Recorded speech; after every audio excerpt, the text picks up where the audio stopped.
Hello students, मैं Ashish Verma, assistant professor law, government law college Ajmer. आज हम LLB second year paper 2.6 labour and industrial law first यानी श्रम एवं औद्योगिक विधि प्रथम विषय पर चर्चा करेंगे। Paper 2.6 labour and industrial law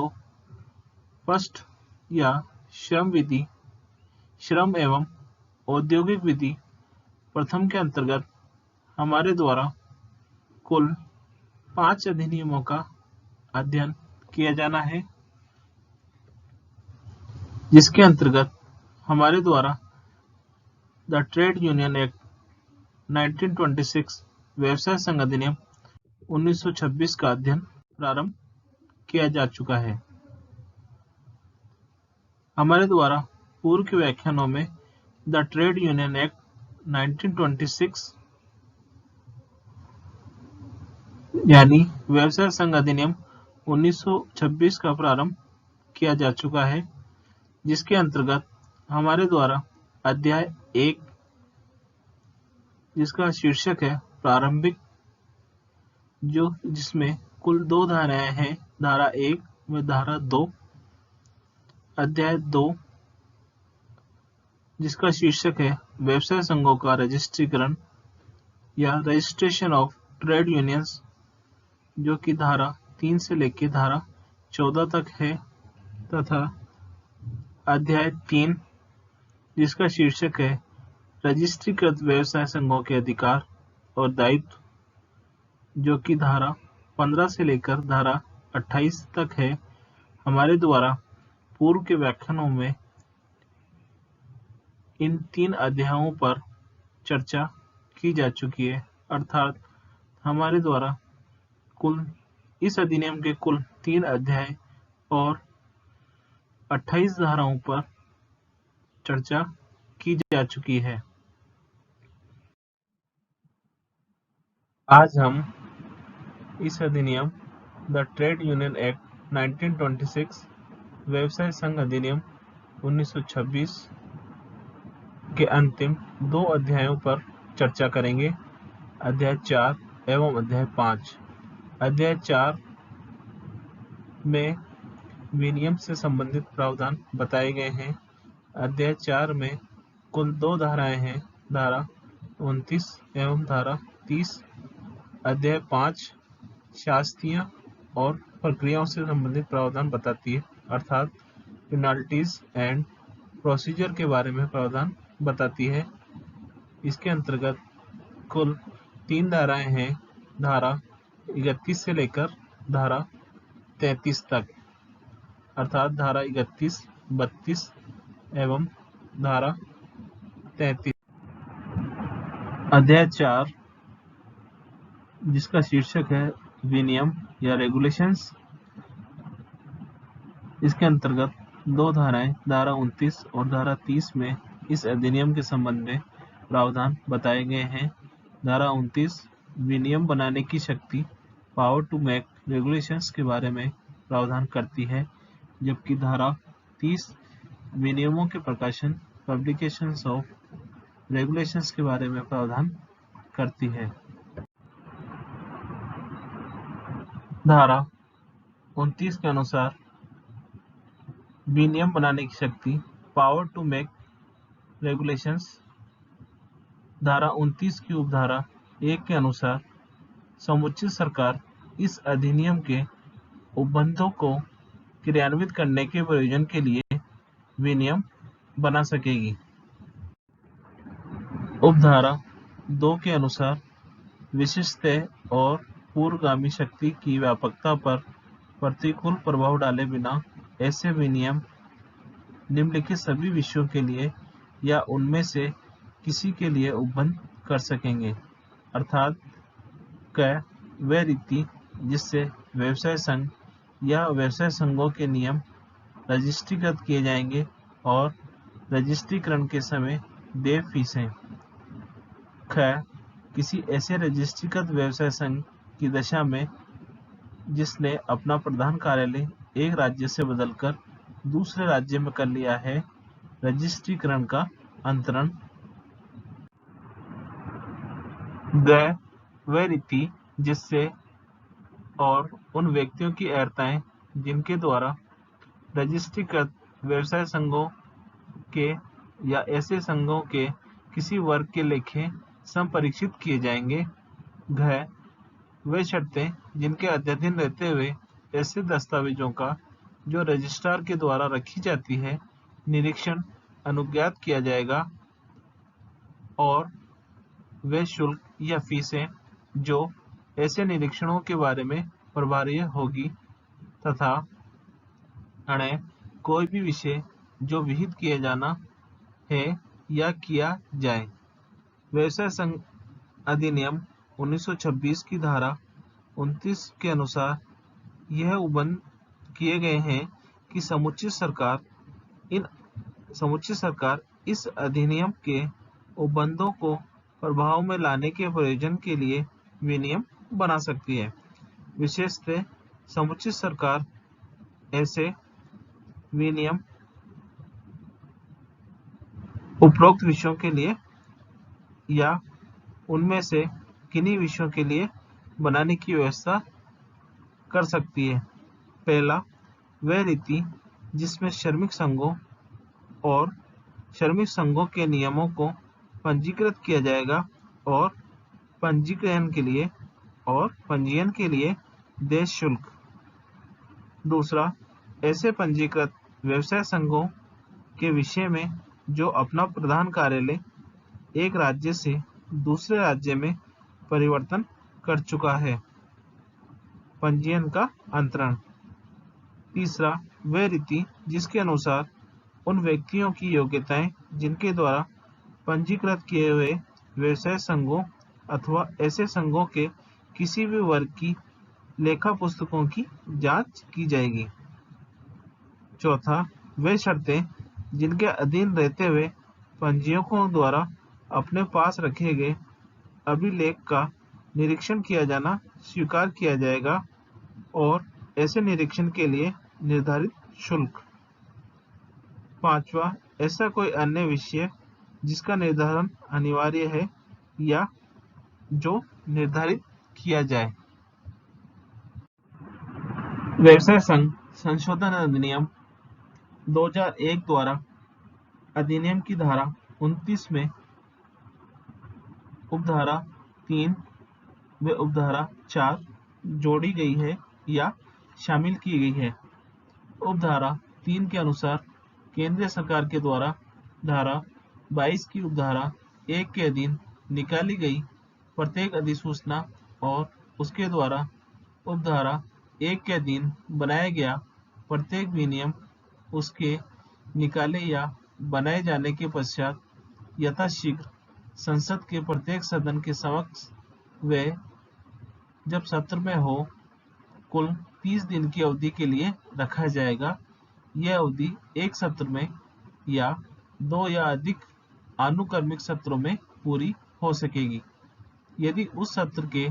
या पूर्वोक्त अनुक्रमिक सत्रों के ठीक बाद के सत्र के अवसान के पूर्व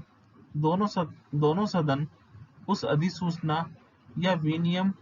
में कोई परिवर्तन करने के लिए सहमत हो जाए तो तत्पश्चात वह ऐसे परिवर्तित रूप में ही प्रभावी होगा। यदि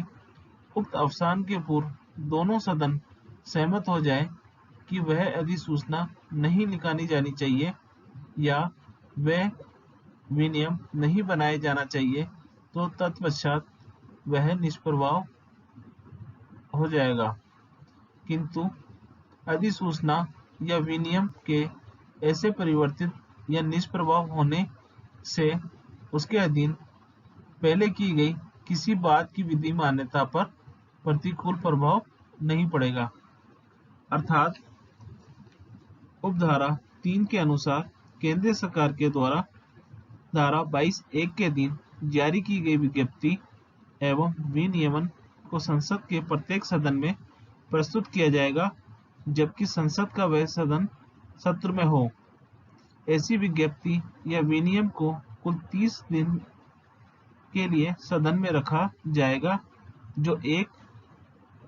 या दो से अधिक सत्र के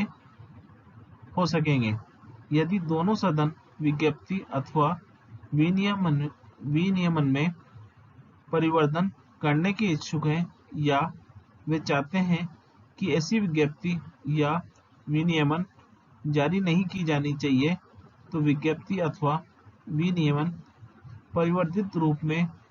जैसी भी स्थिति में हो जारी कर दिया जाएगा।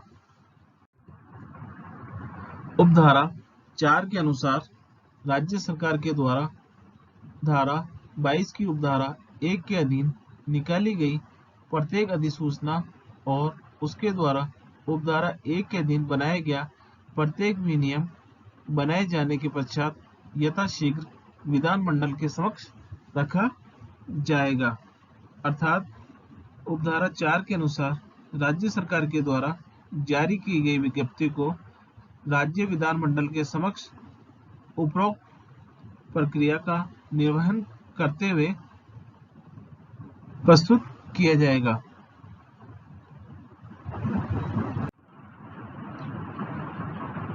अब है धारा 30 विनियमों का प्रकाशन, पब्लिकेशन ऑफ रेगुलेशन। उपधारा 1 के अनुसार धारा 29 द्वारा प्रदत्त विनियम बनाने की शक्ति इस शर्त के अधीन है कि विनियम पूर्व प्रकाशन के पश्चात बनाए जाएं। अर्थात समुचित सरकार के द्वारा अधिनियम की धारा 29 के अंतर्गत प्रदत्त शक्ति का प्रयोग करते हुए बनाए गए सभी विनियम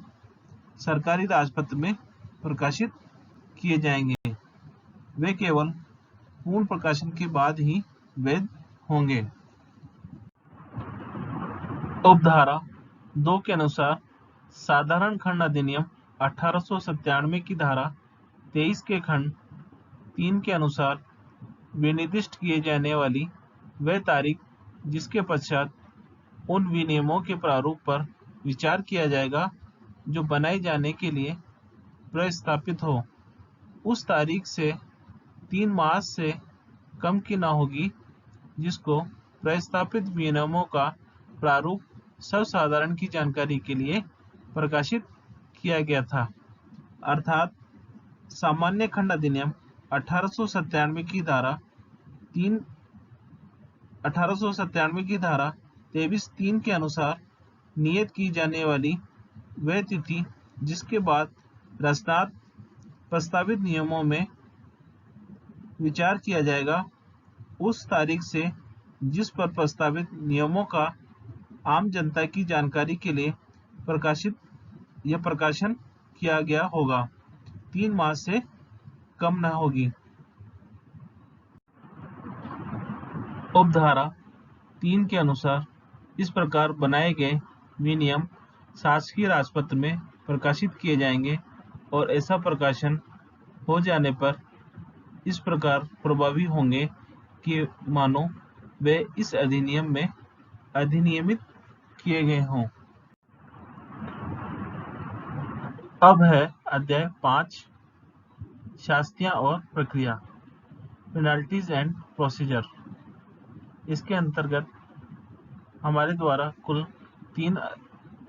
तीन धाराओं का अध्ययन किया जाना है, धारा 31, धारा 32 और धारा 33। धारा 31 के अंतर्गत विवरणियां भेजने में असफलता के बारे में प्रावधान बताए गए हैं, अर्थात फेलियर टू सबमिट रिटर्न्स। धारा 32 में व्यवसाय संघों के संबंध में मिथ्या जानकारी देने के संबंध में प्रावधान बताए गए हैं, supplying false information regarding trade unions. धारा 33 में अपराधों के संज्ञान के बारे में अर्थात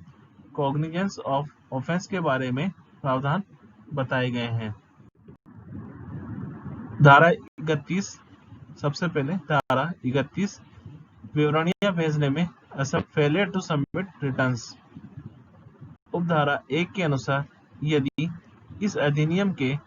किसी उपबंध के द्वारा या अधीन यथापेक्षित कोई सूचना देने या कोई विवरण या अन्य दस्तावेज भेजने में किसी रजिस्ट्रीकृत व्यवसाय संघ की ओर से कोई व्यतिक्रम होगा तो हर पदाधिकारी या अन्य व्यक्ति जो उसे देने या भेजने के लिए व्यवसाय संघ के नियमों द्वारा आबद्ध है, या यदि ऐसा कोई पदाधिकारी या व्यक्ति नहीं है तो व्यवसाय संघ की कार्यपालिका का हर सदस्य जुर्माने से जो 5 रुपये तक हो सकेगा और चालू रहने वाले व्यतिक्रम की दशा में ऐसे अतिरिक्त जुर्माने से जो पहले सप्ताह के पश्चात के हर एक सप्ताह के लिए जिसके दौरान व्यतिक्रम चालू रहता है 5 रुपये तक हो सकेगा, दंडनीय होगा, परंतु संकलित जुर्माना 50 रुपये से अधिक नहीं होगा। अधिनियम की धारा 31 के अंतर्गत विफलताओं की स्थिति में व्यवसाय संघ के पदाधिकारी या अन्य व्यक्ति जो उसे भेजने के लिए नियमों द्वारा आबद्ध है को दंड दिए जाने के बारे में प्रावधान बताए गए हैं। उपधारा 1 के अनुसार पंजीकृत व्यवसाय संघ के द्वारा नोटिस न देने की स्थिति या विफलता के संबंध में, या पंजीकृत व्यवसाय संघ द्वारा विवरणिका प्रस्तुत न करने की स्थिति में, या पंजीकृत व्यवसाय संघ द्वारा वांछित प्रलेख न भेजने की स्थिति में, यदि किसी पदाधिकारी या अन्य व्यक्ति द्वारा या ऐसे किसी अन्य व्यक्ति के न होने की स्थिति में कार्यकारिणी के प्रत्येक सदस्य द्वारा सूचना, विवरण अथवा प्रलेख निश्चित समय में प्रेषित सूचना प्रत्येक सदस्य के द्वारा सूचना, विवरण अथवा प्रलेख निश्चित समय सीमा में प्रेषित नहीं किया गया है तो वे 5 रुपये तक के जुर्माने से दंडनीय होंगे। यदि ऐसी विफलता की स्थिति लगातार बनी रहती है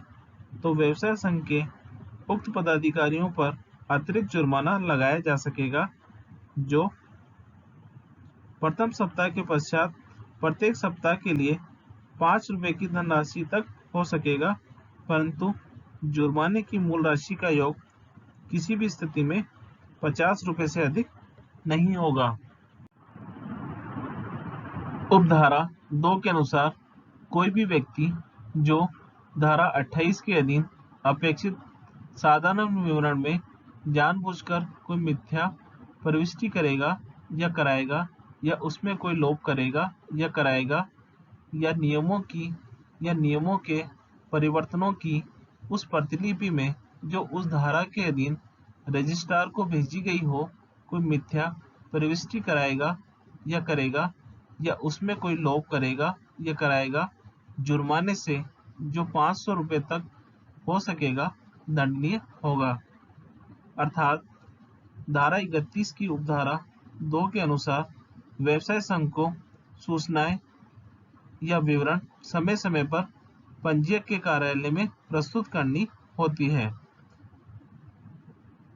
ये सूचनाएं व्यवसाय संघ के मुख्यालय के परिवर्तन से संबंधित नोटिस, या अधिनियम की धारा 25 के अंतर्गत 2 या 2 से अधिक व्यवसाय संघों के समामेलन या उनके नाम में परिवर्तन से संबंधित नोटिस, या अधिनियम की धारा 28 के अंतर्गत प्रस्तुत की जाने वाली विवरणिका से संबंधित होते हैं। व्यवसाय संघ से संबंधित कोई भी व्यक्ति जो जानबूझकर धारा 28 के अंतर्गत अपेक्षित सामान्य वक्तव्य में से अथवा नियमों की किसी प्रति में या नियमों के उन परिवर्तनों में से जो धारा के अंतर्गत पंजीयक के पास प्रस्तुत करने होते हैं, यदि कोई गलत प्रविष्टि लिख देगा या प्रविष्टि को जानबूझकर नहीं लिखेगा तो उस पर 500 रुपये तक का जुर्माना किया जा सकेगा। अब है धारा 32 व्यवसाय संघों के संबंध में मिथ्या जानकारी देना, सप्लाइंग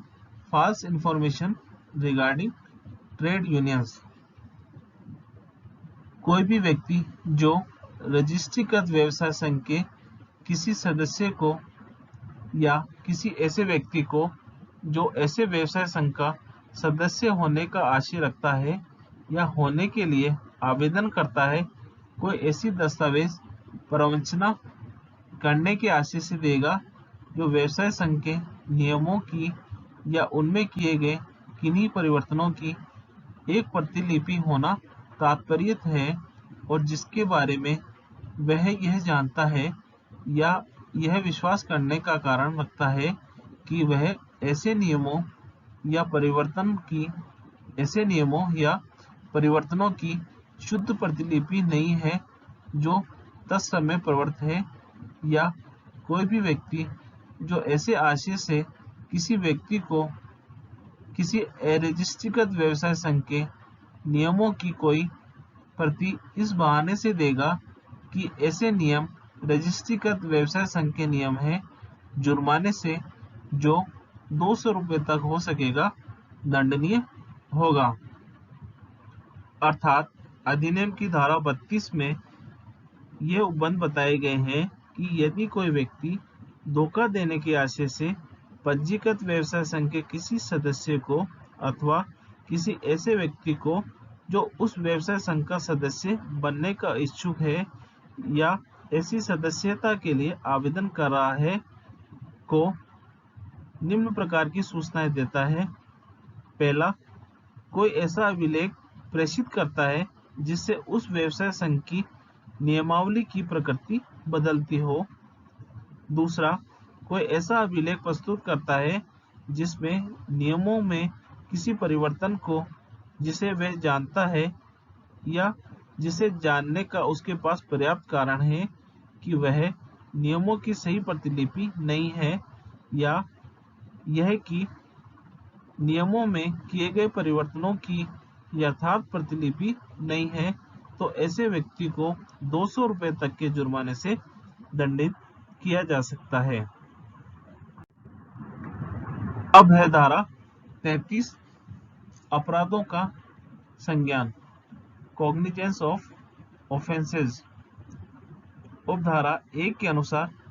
प्रेसिडेंसी मजिस्ट्रेट या प्रथम वर्ग मजिस्ट्रेट के न्यायालय से अवर कोई भी न्यायालय इस अधिनियम के अधीन किसी भी अपराध का विचारण नहीं करेगा। अर्थात अधिनियम की धारा 33 की उपधारा 1 में यह उपबंध बताया गया है कि इस अधिनियम के अंतर्गत वर्णित अपराधों का विचारण केवल मात्र प्रेसिडेंसी दंडनायक या प्रथम श्रेणी के दंडनायक द्वारा ही किया जा सकेगा। अतः यह स्पष्ट है कि इससे निम्न श्रेणी के किसी न्यायालय को अधिनियम में वर्णित अपराधों पर विचार करने का क्षेत्राधिकार नहीं है। उपधारा 2 के अनुसार कोई भी न्यायालय इस अधिनियम के अधीन किसी अपराध का संज्ञान तब तक नहीं करेगा जब तक कि उसका परिवाद रजिस्ट्रार के द्वारा या उसकी पूर्व मंजूरी से या धारा 32 के अधीन के अपराध की दशा में उस व्यक्ति द्वारा जिसे वह प्रतिलिपि दी गई थी उस तारीख से जिसको अपराध का किया जाना अभी कथित है 6 मास के भीतर न किया गया हो। अर्थात अधिनियम की धारा 33 में यह बताया गया है कि किसी न्यायालय को तत्संबंधी अपराधों पर विचार करने का अधिकार तभी होगा जबकि उसके समक्ष इस संबंध में कोई शिकायत प्रस्तुत की जाती है। इसके अभाव में न्यायालय स्वयं अधिनियम में वर्णित किसी अपराध की सुनवाई नहीं कर सकते। उक्त शिकायत या तो व्यवसाय संघों के पंजीयक के द्वारा की जानी चाहिए या पंजीयक की अनुमति से किसी अन्य व्यक्ति द्वारा की जा सकती है। यदि उक्त शिकायत धारा 32 के अंतर्गत की गई है जिसका संबंध नियमावली की मिथ्या प्रतिलिपि देने से या नियमों में मिथ्या परिवर्तन करने से है तो उक्त शिकायत उस व्यक्ति द्वारा की जा सकेगी जिसको नियमावली की मिथ्या प्रतिलिपि दी गई है। इस आधार पर यह भी उल्लेख है कि उक्त शिकायत कथित अपराध करने से 6 माह के भीतर सक्षम न्यायालय को की जानी चाहिए। इस प्रकार हमारे द्वारा व्यवसाय संघ अधिनियम द ट्रेड यूनियन एक्ट 1926, व्यवसाय संघ अधिनियम 1926 के समस्त अध्याय और समस्त धाराओं का अध्ययन कर लिया गया है। धन्यवाद।